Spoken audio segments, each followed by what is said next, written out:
The Fate of Ophelia is jam-packed with historical references, banging costumes, TikTok viral dance moves, amazing set designs, and I'm gonna take you through what they mean and why they matter. The first scene in the music video starts off in the LA theater where, if you're a K-pop fan, you might already know this one, where BTS filmed Black Swan. There's actually a lot of references in this first shot alone. The railings and the carpet spell out the fate of Ophelia, and the posters in the back reference some of the other song titles from this album. Towards the forefront of the theater, there's two parallel Ophelias on either side of the lobby, and on the right side, there's the original painting that is being referenced, and there's a Taylor Swift version of Ophelia. So this painting is Ophelia by Sir John Everett Millais, and it references where Ophelia basically loses her mind from the expectations and circumstances relating to her father, brother, and boyfriend Hamlet, eventually ends up drowning in a river. The flowers are poppy, which represents sleep and death, and violets, which symbolize modesty, chasteness, and secret affection, which are all in keeping with the themes of Ophelia's character in this play. Where we zoom into Taylor Swift's version of this Ophelia painting, this painting is not the painting being referenced. It's actually a later painting by Friedrich Heiser in the year 1900, which matches the exact pose that Taylor Ophelia is making, with the arm extended and the white dress. And in the foreground of the painting, there's a new addition of water lilies, which I think is very interesting because white water lilies can represent purity, innocence, and rebirth, whereas yellow water lilies can represent energy, good health, and new starts. I think this fits into the narrative of being in a new era of her life. And the other thing that I noticed is in the original painting, Ophelia is holding her garland of flowers with the poppies and the violets, but in the twin Taylor Swift version, that garland has actually been tossed aside and it's closer to her feet. So the way that I interpret this is that garland kind of represented the part of Ophelia that was kind of losing her mind, and being able to toss it aside thematically connect with Taylor Swift's overarching theme in this song about being saved from the fate of Ophelia.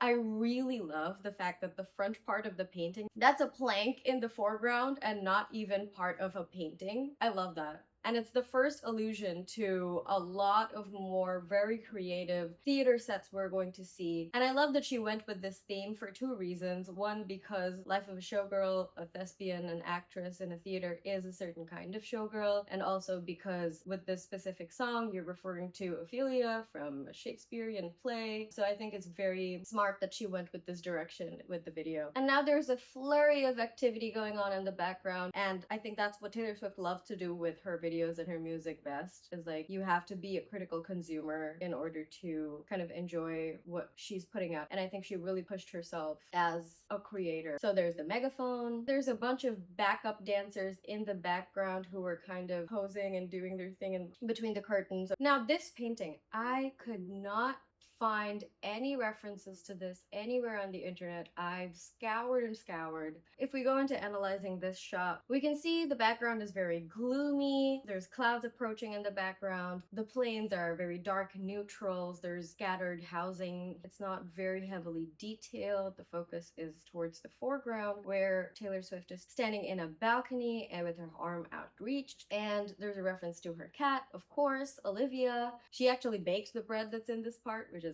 awesome. That is a perfect looking piece of bread. The peach and the pearls are also references to other lyrics from other songs. And here we see that orange bird again. Now, as the frame gets moved away, if you look in the background, there's some life buoys that fall, and this is a reference to a later scene. It's great that they put that there already, kind of building up to that. And then she's handed the match. She lights that on herself. We see more of these theatrical elements. Might have drowned in the melancholy. When I saw this part at first, my first two thoughts were Marilyn Monroe, TikTok dance. Marilyn Monroe has a lot of classic red dress looks, and this is being referenced. The shape of the outfit being the bodysuit, swimsuit kind of shape. It is in keeping with the style of most of Taylor Swift costumes in the Eras tour. The shape of it also references Marilyn Monroe's famous swimsuit photo shoot, and then she pairs it with these red elbow-length opera gloves, which could be a reference to Marilyn Monroe's movie Gentlemen Prefer Blondes. And it takes inspiration not from this famous scene, but also from the poster, both of which are different looks, but this combines both of those. I think it makes a lot of sense that Marilyn Monroe was one of the people that she references in this music video, because it is well known that Marilyn Monroe's life was full of being followed by the paparazzi. She is definitely one of those people who were so famous that everybody was always up in her business. She was always the epicenter of a lot of scandal and drama, undeservedly so. Most notably, her having dated John F. Kennedy, other famous people, which always brought her personal relationships to the limelight and created a lot of scandal around her because of it. She was divorced multiple times. She was known to struggle with her mental health. She died from what was deemed a probable barbiturate overdose. This once again ties into the lyrical theme of the song of succumbing to your fate because of what is happening around you externally, and Taylor Swift drawing parallels with these figures and her own life, perhaps trying to portray that that's how bad things felt for her before she felt saved by the you in this narrative. And now we're in a cabaret of sorts. We're in a dark, smoky room. So this scene, because of the cabaret singing, the trio of singers on stage, and the iconic and recognizable hair. The iconic and recognizable hair, this is a clear reference to Ronnie Spector, who is the lead singer of the 1960s girl group, the Ronettes. She was also definitely someone who was perceived as a bad girl during her time. With their bold looks and bold voice, she had earned the nickname the original bad girl of rock and roll. Ronnie's personal life was also full of turmoil because she was in a very abusive relationship in her marriage, and she was basically kind of held in captivity by her husband, and she had to flee from there in order to like regain her independence. So it's interesting in this music video that Taylor Swift is donning the hair and makeup and assuming the character of these actresses, almost as if to say that she sees herself in the story beats of these actresses' lives. I am gonna say though, this hair looked so familiar to me, and it took me a second to realize why. Been a while since she brought you down. You say you're fine, I know you. You were just honing your powers, now I can see it all.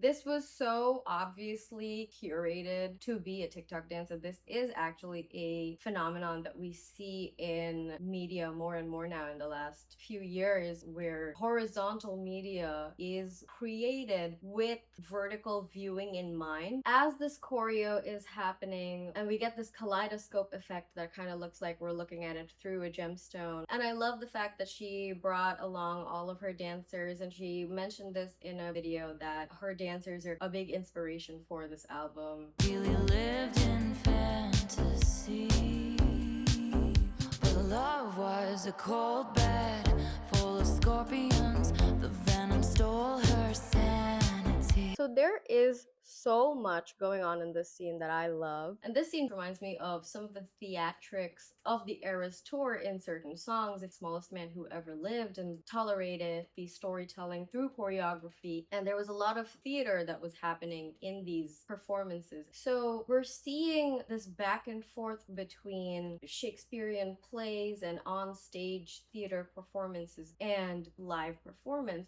And we're seeing a push and pull between those two concepts, with the first being painting behind the scenes backstage, a green room, to being on stage as a cabaret performer, and then we're going back into this scene where we're once again on a very elaborately designed stage. So with this scene, we're on a ship. This is very theatrical, very traditional theater. Stormy seas, shipwrecks, these are all very common themes in Shakespeare's plays. So this scene overarchingly refers to Shakespeare's common themes rather than specific to Ophelia, because it's a small ship in a stormy sea and the presence of mermaids. This scene is actually a reference to the Tempest. Now, in terms of costume and hair and makeup, Taylor Swift is rocking this really bright redhead wig. I think this is actually a reference to two different paintings, both of which are by John William Waterhouse. They both depict Ophelia from Hamlet and Miranda from The Tempest in red hair. And the outfit is a reference to Arthur Hughes' Ophelia, but this is my personal take. I think a lot of them are quite similar in their depiction, and I think it's definitely open to interpretation, and it's possible that it actually used all of those references to come to this final product. Another thing that I really loved about this scene is the hydraulic cylinder waves that are happening down here, and I love that because this is absolutely the kind of technology that would be used in contemporary showings of shows like The Tempest when it was written, when it was being published and released and played. And I really love this choreography with the chain, the crown, the vine, all being acted out. Another thing that I think was intentional in this scene is she's the only woman on this ship, and historically, women were always considered to be bad luck to be on ships. This is a superstition that has subsided over the years, and I think that informs the end of this scene with her walking the plank and going back into the theme of Ophelia drowning. And then that very strategically leads into the lifebuoy scene, because you fell into the sea and then a lifebuoy helped you out. So this aquatic themed dance number refers to the Busby Berkeley choreographed human waterfall sequence in the 1933's Footlight Parade. This scene was really iconic for its time because it reimagined what film could look like at a time where cinematography was still a developing art. The way that this scene is filmed echoes the original with its sweeping shot over the performers. It also pushed entertainment in a different direction because this kind of attire would not be acceptable for women in television at that time. And it was this kind of production that was less about storytelling and more about the opulence of it, the beauty and luxury and the cinema of it, the spectacle of it. And this pushed the boundary of modern cinema and was one of those scenes that made cinema what it is today. I really wanted to look into what was going on with the buckled swim cap because frankly I just had never seen that before. So this kind of swim cap was used between the 1920s and the 1960s, mainly because women were more frequently doing more elaborate hairstyles that required them to keep their hair out of the water.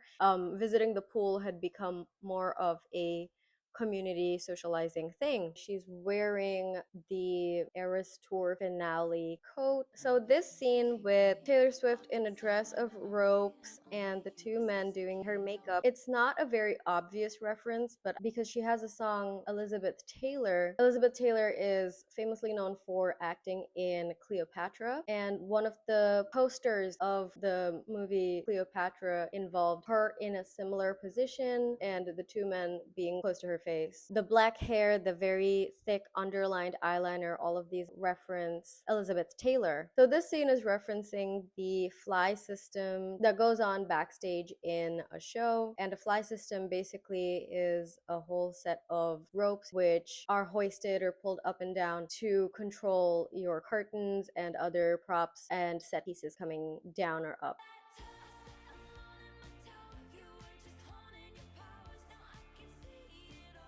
So this is the iconic scene, this very bright orange burlesque. This is very classical to the concept of showgirl as we know it. Taylor Swift worked with Bob Mackie on all of the Vegas showgirl kind of looks in all of the videos for this album. Jubilee in Las Vegas was longest running Vegas showgirl spectacular, and it ran for 35 years from the 80s all the way up to 2016 when it finally closed. And it's really important to understand the sheer scale of the performances that were being put together. Enormous undertaking as a crew and a cast. And Bob Mackie's outfits for the Jubilee showgirls with the huge feathered headpieces and sequins and the rhinestones and all of those things, it became classic, identifiable visual language that became synonymous with showgirl itself. What makes it really meaningful to have worked with Bob Mackie on this is that Jubilee was trying to hold on to a tradition and a legacy of these burlesque performances in a time where society was moving on from these things, and people would go to watch these shows to experience a different time. And the show kind of gave us a blueprint of what entertainment could be. Through the door, we go back into another corridor, in which her going through the corridor on a cart is actually a reference to how she would get in and out of stages during the Eras tour in the cleaning carts overcoat or shrug that she's wearing. It is a very obvious nod to her ending outfits in the Eras tour. And then she walks into this hotel room, it seems, with essentially looks like an after party after her show. And this is her actual band that's been working with her through several concerts, and she wanted to make sure to include them. Their outfits reminds me of the Grand Budapest Hotel, the movie. And the second to last scene is Taylor Swift just beginning to enjoy herself when the paparazzi's at her windows and they're flashing their lights, and she quickly runs into her bathroom, where we see the orange bird one last time flying out of the window, and we see her in a scene that mimics the album cover of Life of a Showgirl. And like, if you look at her makeup in this scene, it's very bare bones compared to some of the more elaborate looks. This is kind of her winding down after a show. It's kind of like, who are you when nobody else is watching? And then in this last scene, because her face is just barely above water, it once again ties back into the very first Ophelia painting by Millay. There are so many other throwaway references that I haven't even mentioned. I know that there's a lot of dialogue going on about the lyrics of the Life of a Showgirl album, but credit must be given where it's due, and I think this is a totally spectacular and masterfully done video full of cultural and historical references, artistic references, and it shows a lot of effort and a lot of research went into this production. I am so excited to see the next music videos that are coming for this album. Thank you so much for watching. If you like this video, please subscribe. I am trying to build my channel to, let's start small and say 100 subscribers, and leave a comment about what your favorite reference in this music video was, and I'll see you in the next one.